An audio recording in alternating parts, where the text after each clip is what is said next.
यह कहानी मेरे साथ घटी एक सच्ची घटना है। हार्ली में कोरोना वायरस के कारण पूरे भारत भर में लॉकडाउन किया गया था। उसी लॉकडाउन में मेरे साथ यह घटना घटी थी जो अभी मैं आपको बताने जा रहा हूं। लॉकडाउन 4। मैं शाम को करीबन 8 बजे अपने घर की छत पर वॉकिंग कर रहा था। तभी कुछ करीबन 5 मिनट बाद छत के दूसरे भाग से किसी के खखड़ाने की आवाज आई। मैं उस साइड देखने के लिए गया कि आखिर आवाज किस चीज की थी, क्योंकि छत पर मेरे अलावा और कोई भी नहीं था। उसी दौरान मेरी नजर चैनल की डिश पर पड़ी जो छत के दूसरे भाग में थी।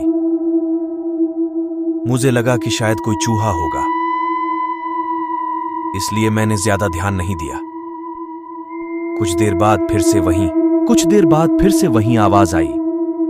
मैं तुरंत वहां जाके देखा तो मैं स्तब्ध हो गया, क्योंकि जो चैनल की डिश पहले जिस जगह पे थी उस जगह से 5 FT दूरी पर चली गई थी।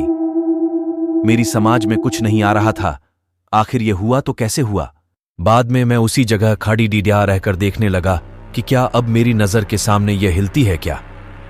देखते ही देखते अचानक वह डिश अपनी जगह से हवा में करीबन 2 फुट ऊपर उठकर नीचे गिरी और अपनी जगह पर हिलने लग गई। ये देखकर मेरे तो होश ही उड़ गए। मैंने तुरंत ही उस चैनल की डिश के मालिक को फोन किया और उन्हें छत पर बुला के सारी बातें बताई। पहले तो मेरी बात सुनकर उन्होंने यकीन नहीं किया, लेकिन जब यह हादसा फिर से उनकी नजर के सामने हुआ तो उनके भी होश उड्डी आच गए।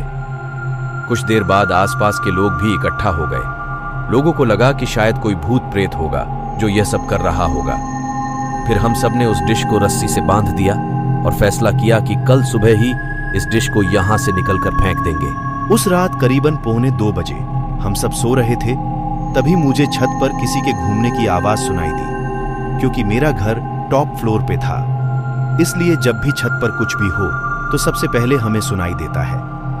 मैंने अपने घर वालों को जगाया और बताया कि छत पर कोई है जो घूम रहा है। उस रात हम सब हिम्मत करके छत पर गई, ये देखने के लिए कि आखिर ऊपर कौन है। हमने ऊपर जाके देखा तो ऊपर कोई भी नहीं था, लेकिन छत पर किसी के पैरों की निशान थे, वो भी आम पैरों के निशान से कई ज्यादा बड़े थे। हम डिश को देखने के लिए गए तो डिश पूरे छत पर कहीं नहीं थी। हमें लगा कि कोई किसी के उस डिश को फेंक दिया होगा, लेकिन पैरों के निशान ने हम सबको काफी डरा दिया था, क्योंकि आज तक ऐसे निशान हमने पहले कभी नहीं देखे थे। रात काफी होने के कारण हम सब ने मिलकर डिसाइड किया कि अब जो भी करना है वो हम कल सुबह ही करेंगे, और हम अपने अपने घर चले गए। उस रात को मुझे नींद भी नहीं आ रही थी। मेरे मन में केवल यही चल रहा था कि कहीं हमारे छत पर कोई भूत प्रेत का साया तो नहीं है ना। दूसरे दिन सुबह जब हम सभी छत पर देखने के लिए गए तो देखा कि वो डिश जो कल रात छत पर से गायब हो गई थी, वह डिश आज उसी जगह पर वापस आ गई थी। तभी सबने डिसाइड किया कि उस डिश को तोड़ के उसे नष्ट कर देंगे, ताकि बाद में कोई परेशानी ना हो। जब उस डिश को तोड़ रहे थे तब उसके अंदर से काले काले रंग का कुछ पदार्थ बाहर निकल रहा था, जो बहुत ही बुरी बांस कर रहा था। उस डिश को तोड़कर उसे एक खुली जगह पर ले जाके उसे जला दिया। तब से लेकर अभी तक अब कई आवाज या किसी के होने का एहसास नहीं हो रहा था। दोस्तों, आपको ये कहानी कैसी लगी प्लीज हमें कमेंट करके जरूर बताएं। ऐसे ही कहानी सुनने के लिए चैनल को सब्सक्राइब करें।